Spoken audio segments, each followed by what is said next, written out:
और ऐसी बिल्डिंग में तो विद्यार्थियों को बैठकर एग्ज़ाम दिलवाना या आगे की शिक्षा आरंभ करना बहुत ही गलत है। इस दौरान क्या हुआ कि कमरों के अंदर दरारें दिखाई देने लगी, कुछ प्लास्टर उखड़ के गिरने लगे। मेरे को कहीं ना कहीं चारों तरफ से प्लास्टर गिर रहा है, कभी पंखे गिर जाते हैं, कभी प्लास्टर गिर जाता है, कहीं पानी भर जाता है छतों पर।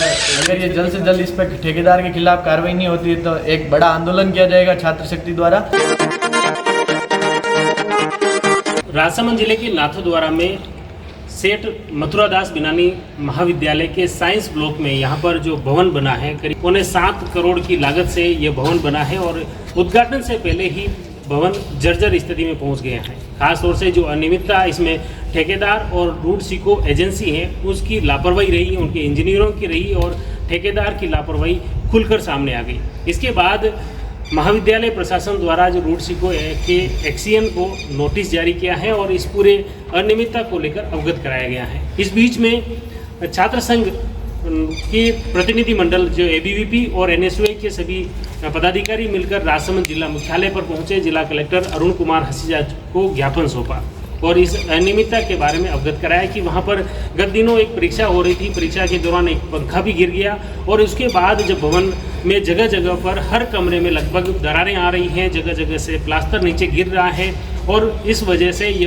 बिल्डिंग बिल्कुल जर्जर स्थिति में पहुंच गई है उद्घाटन से पहले ही। इस गंभीर अनियमितता को लेकर न सिर्फ महाविद्यालय प्रशासन की कार्यशैली पर सवाल खड़े हो रहे हैं बल्कि रूट सिको और ठेकेदार की गंभीर लापरवाही इसमें देखने को मिल रही है।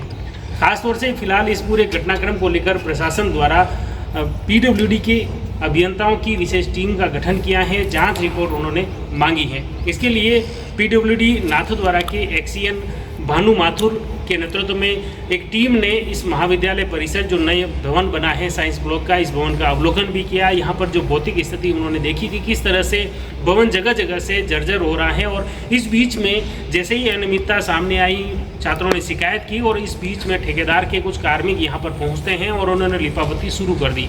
जगह जगह पर प्लास्टर लगा दिया, रंग कर दिया, लेकिन वो दरारें स्पष्ट तौर पर अब भी दिख रही हैं क्योंकि भवन पूरा जर्जर है और लगभग जो नए भवन में जितने भी कमरे बने हुए हैं ज़्यादातर कमरों में दरारें हैं और कई जगहों से प्लास्टर गिर रहा है और यह स्थिति पूरे कोई भी स्पष्ट रूप से देख सकते हैं। देखिए इस पूरे मामले को लेकर कार्यवाहक प्रिंसिपल कुमावत क्या कुछ बोलते हैं, सुनिए। सर, अपने जो यहाँ कॉलेज में साइंस ब्लॉक की जो नई बिल्डिंग बनी है उसको लेकर अभी सामने आया है कि काफ़ी डैमेज हो चुकी हैं और ये क्या पूरा मामला है, कब आपको हैंडओवर हुई थी और उसके बाद क्या एक्शन कॉलेज प्रशासन ने लिया है?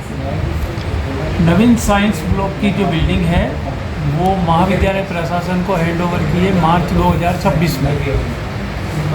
जब हैंडओवर कर रहे थे तो महाविद्यालय के वरिष्ठ संकाय सदस्य, विकास समिति और भवन निर्माण समिति के जो प्रमुख हैं सुखपाल सर और वरिष्ठ जो अधिकारी थे मेरे साथ में, सबने विजिट किया है। उस समय जो बिल्डिंग थी वो पूरी सही हालत में दिखाई दे रही। सब चीज़ सही पाए जाने पर इंजीनियर, उनका जो ठेकेदार कर्मी था वो भी हमारे साथ में था और छोटी मोटी कोई त्रुटियाँ थी तो हमने बता दी थी और उन्होंने कहा सब सही है और आगे भी अगर कुछ होगा तो हम उसको सही कराने की मतलब प्रयास कर लेंगे, बाकी ऐसा कोई खराबी नहीं है। उसके बाद में हमने उद्घाटन की प्रक्रिया को आगे बढ़ाया और किन्हीं कारणों से आगे से आदेश आया कि अभी उद्घाटन कराने में प्रधानमंत्री जी का वहाँ पे था, जैसे बाड़मेर साइड में रिफाइनरी का था उस टाइम पे, तो वो कैंसिल हो गया था अचानक। उसके बाद में हमने परमिशन ली थी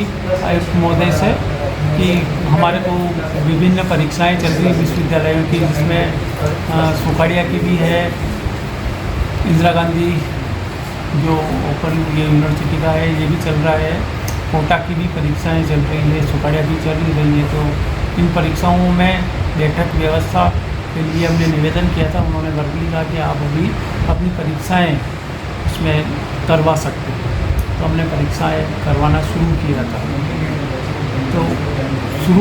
तो उस दौरान क्या हुआ कि कमरों के अंदर दरारें दिखाई देने लगी, कुछ प्लास्टर उखड़ के गिरने लगे। मेरे को अवगत कराया तो मैंने तुरंत ही हमारे कमेटी मेंबर को अवगत कराया और परीक्षाएं यहाँ पे इधर की तरफ हमारे पुराने बिल्डिंग की तरफ करवाने के मैंने निर्देश दिए और लिखित में मैंने आगे भी उसको रूड़की के इंजीनियर है उनको मैंने अवगत कराया।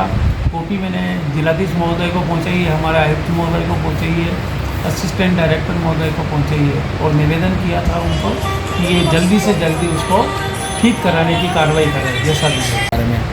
कलेक्टर साहब के निर्देश पे जो कमेटी आई है उस कमेटी ने क्या कुछ देखा है, क्या चीज़ें हैं आपने बताई? उन्होंने भी अपने मौका मुआयना कर दिया है और बहुत सारी कमियां पाई है। जो विद्यार्थी बता रहे थे, हम लोग बता रहे थे, वो सब सही पाई गई है और वो अपनी रिपोर्ट कलेक्टर साहब को देंगे और हमें भी देंगे। कितने करोड़ का ये बजट था लगभग? ये शुरुआत में तो 5.5 करोड़ के आसपास का था, फिर बढ़ गया इसका बजट और जो व्यय हुआ है लगभग 6 करोड़ 75 लाख 45 हज़ार। हाँ, 6 करोड़ 75 लाख 45 हज़ार। हम वर्तमान में क्या स्थिति और अब आगे क्या करने वाले हैं आप? वर्तमान में तो स्थिति ये है कि हमने साइंस ब्लॉक के वहाँ पे चैनल गेट पे ताले लगवा दिए हैं और आगे हमने लिख दिया है और हम अग्रिम कार्रवाई की प्रतीक्षा में। तो आपने देखा किस तरह से नाथद्वारा के मथुरा दास बिनानी महाविद्यालय के साइंस ब्लॉक की इस गंभीर अनियमितता को सामने आने के बाद कॉलेज प्रशासन द्वारा फिलहाल रूडसिको को पत्र लिखा गया है। प्रशासन द्वारा अलग से जांच करवाई जा रही है, लेकिन गंभीर सवाल है कि इतने करोड़ों रुपए की लागत के बावजूद ये साइंस ब्लॉक का जो भवन है आज छात्रों के काम नहीं आ पा रहा है। मेरा नाम भवराज सिंह चौहान है, अखिल भारतीय विद्यार्थी परिषद जिला संयोजक राजसमंद।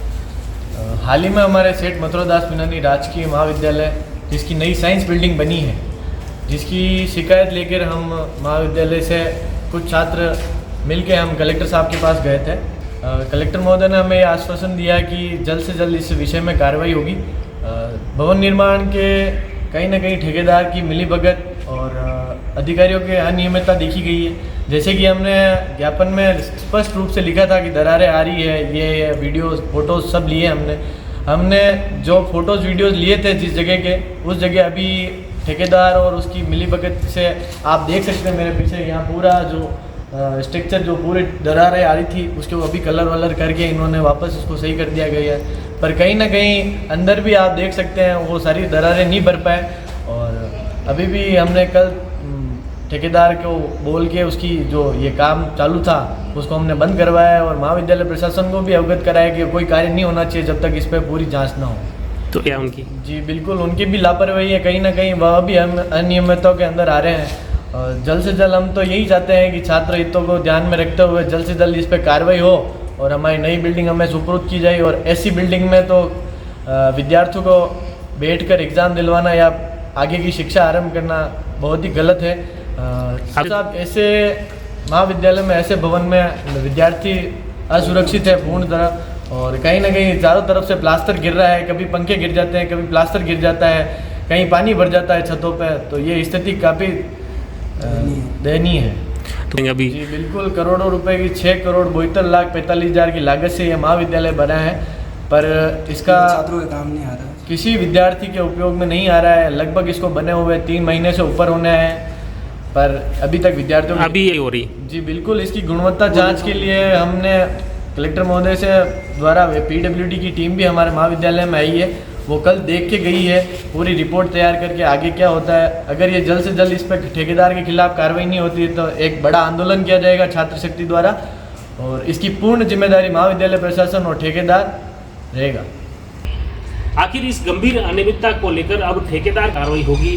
क्या ये जो बिल्डिंग बनी है वो लिपापोती की तरह फिर से ठीक कर दी जाएगी या उस ठेकेदार के खिलाफ कोई गंभीर कार्रवाई की जाएगी? हालांकि प्रथम दृष्टया जो कॉलेज के प्रिंसिपल हैं कुमार, तो उन्होंने स्पष्ट तौर पर कहा है कि ऐसे ठेकेदार को ब्लैक लिस्ट करने की कार्रवाई की जाएगी। उनके ओर से रूडसिको और प्रशासन को भी पत्र लिखा है और लिखा जाएगा कि ऐसे ठेकेदार को कभी भी भविष्य में कोई भी काम नहीं दे, क्योंकि वो जानलेवा ये भवन हो सकता है। आप जुड़े रहिए जबरदस्त न्यूज़ के साथ। धन्यवाद।